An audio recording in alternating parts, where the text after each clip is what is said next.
I-welcome po natin this morning ang PZ string artist na si Je Zaraspe. Good morning, Je! Kumusta ka? Ayos lang po. Kumusta ka, Je? Saan ka galing ngayong umaga?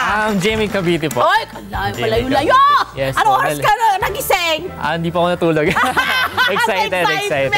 Sa excitement. Naku, batiin mo muna yung ating mga taga-Cavite. Hello po sa mga taga-Cavite. Hello po sa pamilya ko, sa Raspe and Reyes family po. Yan! Hello po. Eto na. Nakapagkwentuhan na ako ng konti kay Je. No? Tama ba, Je? Yes, ayan, yes, no? Je! Itong medium mo, na-discover mo lang, maski yung talent niya sa art, na-discover mo lang last year? Yes po. Last year lang po. Paano ba? Accident? Sino ang nakita mo ba? Paano mo siya parang na-put into this parang action agad-agad? Actually po, nag-isip kami ng wife ko na mag-another business. Anong pangalan ng wife mo? Almira Rose po, Zaraspe. Ano pangalan? Almira po, Almira. Hi, Almira! Kaway-kaway si Almira. Ayun, and then? And then po, sabi ko, what if other business tayo na more on occasion na pangregalo na unique. So nag kami sa YouTube sa mga site yun na. Tapos nag-research tapos ang ginawa po namin siya ng may mga trials, mga challenge. Ano yung unang-una mong ginawa na PZ art? Una po yung baby ko po, pero hindi po siya... Ay, mukha? Opo, agad. As in po, portrait, pwede? Opo, kasi po, napapagaran ako. Grabe, portrait! May technique ba? Grabe, pinapakita ko ngayon. Ayan po. Yung ginagawa niya, ala! Ang dami niyan! Opo, madami po yan. Di ba? Okay, na-realize mo na kaya mo pala siya. Yes po. Okay, gaano katagal yung ginawa mong trial and error dito sa yung PZ art yung nag-start ka? Isang buwan din po. Isang buwan din po. Madugo. Kasi parang ako po, hindi po ako sumusuko hanggat hindi ko makita yung mukha niya na totoo, kung ano itsura na nakikita mo or nasa picture, diba? Hindi mo titigilan. Ganyan naman talaga ang mga artists. Pero gusto kong malaman kung meron ka ba talagang inclination sa art ever. Kasi kung last year walang di ba, nalaman na may ganito pala akong skill at inaral mo siya. Diba? Gusto ko malaman nung bang maliit ka or along the way, nakita mo ba na parang may inclination ka sa art? Wala po eh. Talaga? More on... Maski sa family mo, wala kang nakitaan ng mga artist sila? Ganyan. Wala po. Mga musician. Wow! At bakit itong specific na art na ito, na medium na ito, yung parang naisipan mo na, eto, kakariring ko to? Gusto po namin mapakita sa kanila yung kakaiba. Once na makita nila yung art, lalo kung malapitan, para ma-curious sila kung ano yun. Kasi ang more face portrait po, string art, pag lumalayo po siya, nakikita yung details. Diba? Amazing po talaga. Ganun yung nagagawa mo.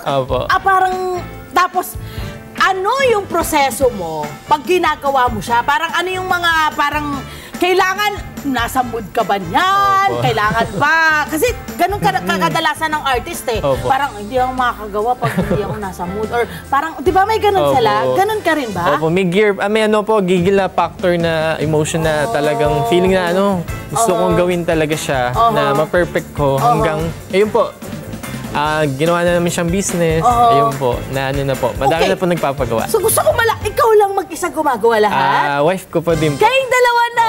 Ay, ang galing! Okay, yung wife mo ba ay ganun din? Meron din inclination sa art? Or talagang nag-decision kayo na, alam mo, aralin natin to? Kasi parang pwedeng maging business to, maging career to. Ganon? Opo, more on crochet naman po siya. More on arts din talaga siya. Art. Nahawa ka lang? Nahawa lang din. Nakakahawa ang art! Nakita niyo naman, okay. So yung una mong ginawa, sabi mo sa akin, yung anak mo, no? Gaano katagal yung paggawa mo dun sa piece na yon ng anak mo? Actually, mabot po 8 hours, pero hindi po siya... Pinagtulungan yung mag-asawa? Okay. Hindi po siya naging image talaga. Kailangan, yung titigan mo talaga bago makita yung image niya. May at some point ba, merong na-frustrate ka, parang, ano ba yan? gagawin ko ba to? Itutuloy ko ba to? Kasi di ba, nakikita mo na parang hindi maganda. Opo, ganun talaga. Minsan kailangan magpahinga. Kasi once na na-stress ka, kasi hindi po talaga biro. Oo eh. Ganun-ganun. Nakatayo ka ba nito? Nakaupo? Paano mo ginagawa yung art? Nakaupo, minsan po, nakadapa. Sa likod. Aside po dun sa ganun, may preparation pa po. Okay. Opo, May mga preparasyon bago yung mismong pagkakabit-kabit ng mga strings. Opo. Ay, grabe. Tapos, ngayon, gaano karami ng mga tao yung talagang into this art na nakita ko? Kasi sabi, 10 kayo eh.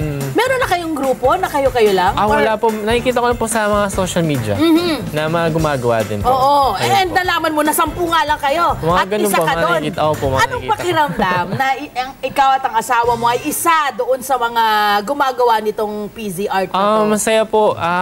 Lalo na sobrang unique talaga po yung aming ginagawa. And masaya po sa aming mga kliyente po na Ito na, kasi sabi nga nila, ginawa na nilang business to eh. So kung gusto kong malaman ngayon kung gaano siya kagandang business. Kasi sabi mo, unique siya, okay. Yes po. Pero sino yung mga nakukuha yung mga kliyente? Ibang-iba. Paano? po. Ikwento mo sa akin. Actually po, mga bigatin din, mga pulis, doktor. Wow. Meron din po sa senador. Meron din po. Tapos mga doktor, kung ano pa po. Naisip nyo ba na nakakagatin ng mga tao, ng mga customer ninyo ngayon, ng mga client ninyo ngayon, yung art ninyo? Yes po talaga. Talagang talaga siya amazing. Tapos worth it po talaga once na nabigay sa boss, nabigay sa mga special someone. Ano yung usual na nagiging reaction nun? Pag nagpapasa nyo na, nabibigay nyo na yung Opo, inyong minsan mga... nakita namin sa video kasi nag-send po silang client. So parang puro lang sinulid. Pero ang ginagano nila, na sila talagang nasa-shock na kuya na parang laging may wow na umiiyak. Na ganun po talaga. Parang laging may wow factor kapag nakikita nila yon. Ang galing. Okay, pag nagpa-commission sa'yo, magkano yung usual, yung range ng price na ibinibigay mo sa kliyente? Kwento ko pa yung last year lang po. Sige, Kasi nag-start kami, more 1,800 lang po. Mura. Pero nung kung malalaki no. Opo. Lang po, parang trial and error. At least, doon naman sa ginawa po namin, okay naman po. Tapos, hanggang nakilala na siya, madami nagpagawa, tumaas po yung demand, nagtaas din po kami ng Bakit? Bakit ho dapat taasan yung kanyang presyo? Ano po yan binubuhos na po yung oras. Imagine po yung 8 hours. Diba? Para sa isang art piece. Hindi siya kaganon kadali. No? Buong puso po, buong pagpapakapagod, love and all ang ibinubuhos doon. Yun din po ang kailangan yung bayaran sa kanila. At yung kanilang super creative artist. Yes. So dapat yun po, pag mga artist, dapat po, hindi tinatawaran talaga. Ito, napansin namin yung mga portrait ninyo, tao, pet, ano pa ba yung madalas na ikino-commission sa inyo? More on Facebook. Facebook talaga. Tapos yung may naisipan yung iba, yung aso nila, yung mga namatay na aso, yun, hinaan nila. Para remember. Paalala, remembrance. Ayan. Ayun, mga ganun. Okay, yung meron tayong mga kababayan, syempre, ang kagandahan nito, napopost ka sa social media, diba? Hindi lang sa Pilipinas ang nakakapanood, kundi sa ibang bansa. Kumusta ang dating ng mga clients mo? Mula ba sa iba't ibang bansa? Or mula ba sa iba't ibang rehiyon dito sa Pilipinas? Meron din ba sa ibang bansa? Actually, more on appreciation po Pero yung mga nagpapagawa po sa amin dito sa Pilipinas, sinadala po nila sa ibang bansa. Oh, wow! Para din sa mga boss, sa mga special someone. Correct! Okay. Ayun. Siyempre, mamaya, ayan, puntahan daw natin itong puntahan daw natin itong iyong, actually, kanina ko gustong tingnan to. Ito muna, dito muna tayo. Anong meron dito, my love? Paliwanag mo sa akin. Actually, hindi lang po more on face portrait po kami ang tawag po. Handmade string art, face portrait. Nagmamandala art din po kami. More on thread na may mga design po siya. Pwede nyo pong hawakan. Ay, ito, gaano katagal itong ginawa? Actually, natatakot ako malaman. Makikita nyo, Miss Love, scrap tong kahoy na to. Dito kami nag-practice. Kaya madami pa siyang kaya memorable sa amin to. Oo. And then yun, Kaya isang hindi buwan. kumbaga ito ay hindi pwedeng ibenta. Kasi talaga ito po ang isa sa mga pinagpaguran nila ng husto. Opo, isang Saka buwan. yung trial and error na to, parang matinding trial and error po ginawa nila rito kasi grabe yung patong-patong. Opo, bago lumabas po yung ganyang image, may pattern po din. Oo. Pinapag-isipan yung pattern po. Specifically, gaano katagal yung ginawa ito? Actually, first time na po yung ginawa, mga 1 month po. 1 month? Sa pagpapako po, may mga mali. Opo. Ay, pati pagpapako. Opo, bago siya mag-form, mayroon pong tamang pattern. Ito kasi may mga pako dito. Opo, sige. Parang ito yung kanilang sketch. No? Yan yung Opo. magiging sketch nyo. Yan yung susundan ninyo. Opo, yan po. But of course, meron pa yung paano nyo ipapasok, yung mga thread. Opo, thread. Madugo. Paano yan? Opo, madugo So parang may uunahin, alin ang uunahin dito. Ay, grabe, ang hirap po nito. Pag tingnan nyo po ng malapitan, ang sinsin, diba? At alam mong napakaraming thread ang ginamit. Mga ilang thread ang ginamit nyo rito para lang dito? Kalahati po ng sinulid. Yung isang malaking ganon? Yung normal size po. Laki. Malaki pa rin yun, diba? Opo. At may mga supplier naman kayo nun. Opo. Saan naman kayo Online naman po. Online naman. Ito ba ay parang imported yung mga gamit Yung thread ninyo? po. Hindi naman po. Lang po talaga, DIY lang talaga. Wow. Talagang diskarte lang po. Paano maging creative. Oo.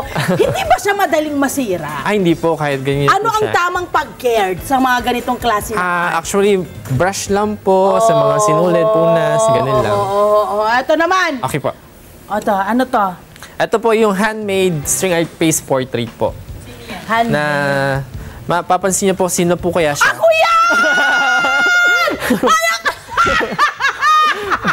Ayun, nakikita mo sa iyo. Ay, ako yan! Pag malayuan po. Ay, ako yan! Ang sweet mo! Ayun po. Oh, wow! Kayo po yan. Kayo po yan. Oh, wow! Ang galing, naiyak ako. Di ba po? Naiyak ako! Kasi alam kong pinaghirapan niya to. Kailan mo to ginawa? Last 2 days lang po. Grabe! Ang hirap nito! Di ba? Ay, ang sweet mo! Thank you po. Thank you po. Ang sweet mo! Thank you po. Ang sweet mo pa! Sorry na kasi ako nga yan! Ang ganda, no? Wow! Oo, tinama ha? Ako yan eh! Grabe, ang ganda! Hawakan niyo. Pwede niyo pong hawakan. Ako to? Ay, grabe, ang ganda! Ayan po. Ang husay mo! Grabe, ako talaga yun! Grabe! So, 2 days? 2 days po, preparation. Natulog ka ba? Ngayon, hindi po. Yun ang sinasabi, ako na-appreciate to. Ang hirap kasi, imaginein mo to, ang sinsin. Yes po. Tapos, paano mo na si-shape yung mata para makilala mo talaga na ikaw yun? Oo! Ang galing! Woo!